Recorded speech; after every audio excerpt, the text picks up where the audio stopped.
Comic Boom. Hey guys, Comic Boom here to review Wonder Woman issue 71. Wow, this issue here, man, get ready for a rant because I gotta tell you, I'm absolutely stunned. I have repeatedly in the past complained about Wonder Woman's mentality when it comes to viewing her gods and how she always seems to give her gods a free pass. Because they're gods, and I guess that's what you do. And I guess when you deal, I guess if you're an Amazon and you're dealing with your Greek gods, I guess they can act like morons and idiots and outright criminals, and you can just turn a blind eye to it. I mean, Wonder Woman supplicates herself to Ares. She supplicates herself to the twin brothers of Phobos and Deimos and Rucka's Run. She's supplicated herself to Aphrodite. She supplicates herself to gods all the time. Doesn't matter how badly screwed up they are. She continues to do so, and she does the same with Atlantiades, the gender fluid god here, who is the son/daughter of Aphrodite in this small Midwestern American town. Now, Wonder Woman is there ostensibly because Maggie, the woman who has this sword of Antiope, they're being led. And they're trying to find out exactly what happened to the Greek gods, what happened to Olympus. And they're trying to solve that mystery. Meanwhile, though, Atlantiades, by his own admission, I mean that the town was influenced by Atlantiades because he used his magic to basically have all of them pursue their heart's desire, to let go of their inhibitions. What's preventing them from attaining their heart's desire? Well, it's all those psychological blocks you might have, maybe fear, and maybe all the stuff that normally would prevent you from fulfilling your heart's desire. Atlantiades basically removed. And when that happened, unfortunately, the reality is that when you remove fear, you remove all fear. The fact is that a lot of fear is a healthy thing. And so the town basically turns into a mob because, neighbors are screwing neighbors, literally. People, men and women are cheating on their spouses. And the only people unaffected by all of this are the children, because for whatever reason, Atlantiades' magic doesn't work on children, which really goes to show why the child abuse actually happened. Now, why was child abuse happening? Well, it's not overtly stated here, expressly stated, but it's clear here that if all the adults are affected and they became crazy, the adults became obsessed and their lives were ruined because all of them were pursuing their heart's desire, and they abandoned all the people that were depending on them, namely their children, in the pursuit of their desires. And of course, if that doesn't lead to child abuse, I don't know what is. I mean, abandoning children? I mean, that's really what was happening here. Now, what was also happening is that they were having moments of lucidity, I guess you could say. But they developed a mob mentality, and they got angry at Atlantiades because suddenly all these people pursuing their heart's desire, chaos ensued. Because not everyone can get what they want. You don't always get what you want. Isn't that a song, right? Anyways, it doesn't work. It's complete chaos. Now, what's frustrating about this, and what drives me up a wall, is Wonder Woman. Wonder Woman protects Atlantiades from the mob, basically saying, look, I'm not going to let you attack Atlantiades. I mean, why don't you propose how he can make amends, or she can make amends? And of course, that's exactly what the mob does. And one of the members of the members of the town basically said, well, look, we want you to turn us back to normal, stop playing with our minds, and then leave. Just leave. Just leave us alone. Now, unfortunately, Atlantiades doesn't do that. He makes it even worse. He turns them all into basically, in trying to help them, he basically makes them all compliant, again, manipulating their mind. Meanwhile, what's appalling about all this is Wonder Woman's actions, because Wonder Woman sits back and literally does nothing. The only person that Wonder Woman protects is the person responsible for these crimes in the first place. This is mind rape by any definition of the term. Mind rape. That's what this is. Batman? Batman, he got upset back in the day with Identity Crisis with the whole mind-wiping thing that Zatanna was doing, to block out the fact that Dr. Light had raped Sue Digby. Remember that storyline? Remember how pissed off Batman got with the mind-wiping thing? and you can't blame him for that, right? I mean, that's the worst kind of violation you can imagine, other than perhaps a physical violation. But I mean, quite frankly, That in and of itself, a mind rape. Imagine having all your fears eliminated. Imagine having all your responsibilities taken away, and then you're no longer concerned about your responsibility, and you just have a tunnel vision right to your heart's desire, and you abandon all those people that depend on you. That's what Atlantiades does. And then Atlantiades, she even double downs on it later on by basically making the mob compliant, by basically removing and really sort of, it's almost like drugging them with bliss. It's absolutely pathetic, and Wonder Woman just seems to let this happen. You know, she just seems to let this happen. And she doesn't treat Atlantiades like the evil bastard that Atlantiades in fact is. Atlantiades is guilty of mind rape. Now that might not be a crime, but I'm pretty sure that taking control of a town, depriving them of free will, and then coming up, the excuse that Atlanti gives is pathetic. She says that the divine freedom I endow acts upon the mind like a kind of madness. Unbelievable. Let's dissect that phrase for a second. I mean, wow. I tell you what, Atlantiades would make any dictator proud. Wow. The divine freedom, as she calls it, mind rape. The divine freedom I endow. She endows. You know, she doesn't force the person to, she's not doing any force. No. She endows. It's not a mind rape. It's endowing a divine freedom upon the mind, but it acts like a kind of madness. So that sentence is so schizophrenic, it's unbelievable. She starts off by saying, making it sound so nice, well, it's just a divine freedom I'm endowing. And then admits that it turns the people mad. It creates a kind of madness. And then later on in the story, she basically says, oh, it was all beautiful. She finally gives up. She finally removes all her influence and the magic, and then all the people start to cry, and the people are one woman breaks down and says, "Oh, I'm gonna miss the way it was, how I felt," and then Atlantiades says, "Yes, it was beautiful, wasn't it?" It's like, no, it wasn't. It was horrifying. It was horrifying. It was all an illusion. It was a crime. It was a mind rape by any definition of the term. Unbelievable. I mean, okay, look, no one's gonna, I'm sure that the neighbor who basically ruined his marriage by going and screwing the neighbor, I'm sure he had some temporary satisfaction out of having engaging in a sexual act with a stranger. But really, when you think about it, the lives that were ruined because of Atlantiades in the small town is unbelievable. And then to top it off, Atlantiades does not in fact leave the town, if you can believe that. And then Atlantiades, not only does Atlantiades not leave the town, she then turns to Wonder Woman and tries to make this about Wonder Woman's flaws, suggesting that, well, Wonder Woman, a lot of these towns, your problem is that you focus too much on reason. You gotta explore your desires more, like the town did, as if that worked out so well for the town.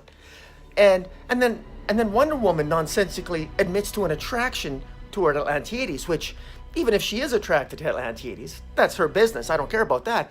But to let Atlantiades, by any metric whatsoever, get away with that type of rubbishness without a bitch slap in the face is unbelievable. I am so appalled by Wonder Woman's conduct on this. She treats, by any measure, Atlantiades should be knocked out unconscious, should be at a minimum incarcerated and imprisoned, because you can't have, it's bad enough. There can't be a different scale of justice for a god. In fact, there ought to be a higher standard for a god, if in fact Atlantiades is a god.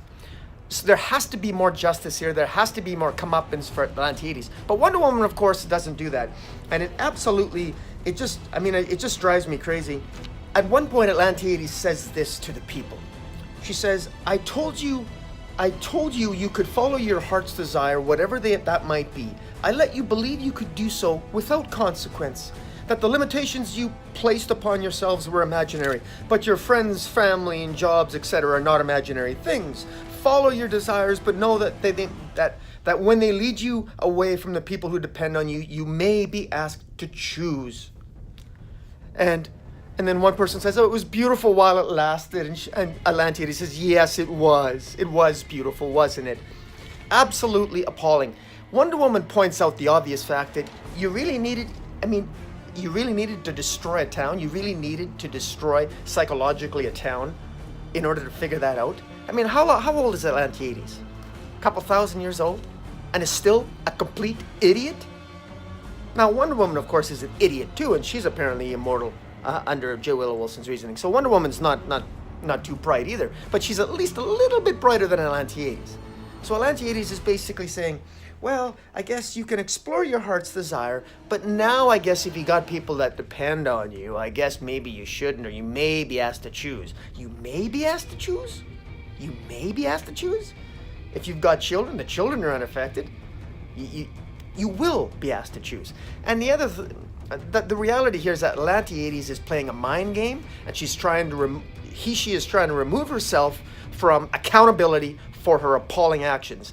And she's trying to justify her appalling actions. Atlantiades is engaging in justification. And let me tell you something about justification. Justification's like masturbation. The only person you're screwing is yourself. And if you get away with it, you're screwing others. And that's exactly what Atlantiades is doing. Heart's desire, heart's content, please. This is absolute nonsense. And once again, this is exactly the type of writing of why it drives me crazy about Wonder Woman. Let me tell you something. There has never been, ever, in my mind, a Wonder Woman tale that is worthy of a that is the equivalent of a Batman Year One or a Dark Knight Returns or also a Superman. Wonder Woman's never had that. And this epitomizes, this storyline epitomizes why writers, whenever they approach Wonder Woman, they always miss the boat. They do one thing wrong every single time, and I can't think of a single exception, and I'm going to throw Morrison in that as well. And the mistake they make is that they make Wonder Woman always so beholden to her faith that she in fact abandons holding her gods accountable. And I mean really accountable. When they're criminals, you have to treat them like criminals. You can't let them get away with it. You can't let them get away with it. Ares, she let Ares go. Why? She should have beat Ares, and if he tried to escape, then yes, you beat him. If you have to, you do so to the death, because if you can't cage a sick animal, you kill it. She killed Maxwell Lord. Ares, with his attitude, why is he still walking around? You cripple him and you cage him. That's what you do. You're Wonder Woman. You're the peaceful warrior. You tell them the way it is, and if they don't listen, you show them the way of peace, and if they're still going to engage in war, you take them out. And that means incapacitate them, cripple them, do what you got to do. Atlantiades, you take he, she out. Why? Because she deserves it. She is a mind raper. And it might be in Atlantiades' nature to do that. Rubbish, nonsense. It's the God excuse. It's the God excuse. I'm a Greek god, so I can get away with it. I'm a Greek god, it's my nature. No, it's not. And if it is your nature, then you deserve to die, because you're a mind raper. So what's Wonder Woman going to do? Wonder Woman just walks around and, oh, yes, I admit that I'm attracted to you, Atlantean. Really? That's all you have to say, Wonder Woman? Pathetic. Absolutely pathetic. J. Willow Wilson, if she really wanted to make a mark on this character, she should have had Wonder Woman hold Atlantiades accountable and incarcerate her. Him, her. And there has to be accountability. And if you can't hold a god accountable, and by the way, these are small L gods. These are small G gods, okay? Pathetic. They're small G gods. They're ridiculous. And they've got flaws. They got more flaws than anyone, and they're more dangerous because they have power. So if anybody has to be held to a higher standard of conduct, it has to be a god. Wonder Woman never does that. And let me tell you something. I've predicted this for years, and I'm going to say it right now. And when it happens, I'm going to say I told you so. It's probably going to be that I'm going to have to be the one writing the story when it happens, but that's just the way it is. But hopefully, Wonder Woman, somebody like Donny Cates needs to come along and write Wonder Woman like she needs to be written, and hold the gods accountable, where Wonder Woman finally has a flash of light. Something flicks in her head that says, you know what? I'm going to hold these gods accountable. And if they're not going to own up and act on the same level of conduct that I expect of humanity, I'm going to take them out. And I'm not saying necessarily kill, but you certainly incarcerate. One good thing about Olympus is that it keeps the gods away from Earth. That's where they belong, is away from Earth. And if Olympus no longer is around, then Wonder Woman's responsibility should be to take out the gods, or to find a place to remove the gods off the Earth. Why? Because they are not deserving of humanity. That is a fact. By any metric, the Greek gods have failed humanity and continue to fail humanity, and Atlantiades is but one example. Some problem child that has psychological problems, probably stemming from the fact that he was born gender confused, but finally came to accept the gender fluidity. I mean, it's all nonsense. But, I don't want to get political there, but you see where I'm going with this, is that this nonsense, what Wonder Woman tolerates, it drives me crazy. Something has to be done. But the whole thing, that major issue in this issue is completely sideswiped because Wonder Woman's called away, because Maggie with her sword, she finds where Atlantiades' headquarters is. Atlantiades' shrine is where apparently there is this dark tunnel, and this is where apparently when there was that huge bang that resulted when Grail killed Ares with the God Sword, apparently there was a huge bang that Atlantiades remembers, and she remembers going down a dark tunnel and then entering out of her shrine into that small Midwestern town. So that's really what happened. Now that's the first clue that they get as to where the gods of Olympus might be or what happened to them.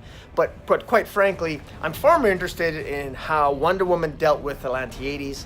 And while I can appreciate that J. Willow Wilson was maybe trying to say something about gender fluidity and about love and about a son or the offspring of Aphrodite is gender fluid, I can appreciate that, and I got no problem accepting that. That's fine. Other than to say that it doesn't change the fact that Atlantiades has to be held accountable, and there are consequences to this. And if you don't hold your gods accountable, and humanity can absolutely hold gods accountable, then all is for naught. And the problem with I'm going to say it again. The first time that Wonder Woman ever decides to finally be a hero, to finally get her head out of her ass, and to hold her gods accountable, that is when her writing is going to improve. None of this ridiculous nonsense that whenever a god shows up, she suddenly becomes retarded, and she doesn't hold them to the equal standard as she holds humanity and other people to. Again, she comes across somebody who mind rapes an entire town and then refuses and then doesn't leave. Atlantiades doesn't leave. Atlantiades is going to stick around and help the townsfolk adjust. You just finished mind raping them. Why do you think they want you around? Leave. I'm sure the town has a mayor. What are you going to stick around for? So they can all stare at a gender fluid person with wings? How is that helping? Leave. Get out of the town. Seriously. I mean, the questions that astonish me here is, and where's the prejudice and the racism against the gender fluidity of Atlantiades in the first place? Because that, to me, I mean, I'm not someone that pushes politics in comic books, but I wouldn't have expected that the entire town would be welcoming of a god that was gender fluid. Why not go there a little bit? I mean, she probably doesn't want to because it's political and it's a comic book, but a little bit of anger maybe in the mob about that. Here this gender fluid person comes in, and all of a sudden everybody loves the gender fluid person. I mean, Atlantiades has got some serious self-esteem issues. I mean, does anybody genuinely love Atlantiades? How does Wonder Woman know that she actually is attracted to Atlantiades? How does she know that Atlantiades isn't pulling some magic on her? She doesn't. And yet she talks as if everything's all hunky-dory and this is all an understanding, and oh look, Atlantiades thanks her. I don't know what I would have done. Now, thank God you came around, Wonder Woman, because now this wouldn't have had a happy ending if you weren't around. Atlantiades thinks that they had attained a happy ending. A happy ending. There's nothing about this issue that results, by any metric, in a happy ending. It was an ending that just managed to avoid extreme violence. And we don't even know the harm that was done to children, as they were basically abandoned by their parents who were out screwing their neighbors, pursuing their heart's carnal desire. Unbelievable. But hey, I know this is a rant, but good God. Anyways, guys, I'm sorry. I don't even know how to rate this issue, but I gotta tell you this, I want to give a shout out to Professor Bill. I know he feels similar to me on this. He gives his own reasons. I think I'll leave a link to his video. He reviewed this issue as well. He had many similar issues as I did. I watched his video before this, and I was relieved to hear that I was not the only one that basically wanted my head to explode after reading this. So guys, tell me what you think of Wonder Woman issue 71. Hit the subscribe button. Follow me on Twitter at Metropolis40. And until next time, Comic Boom out.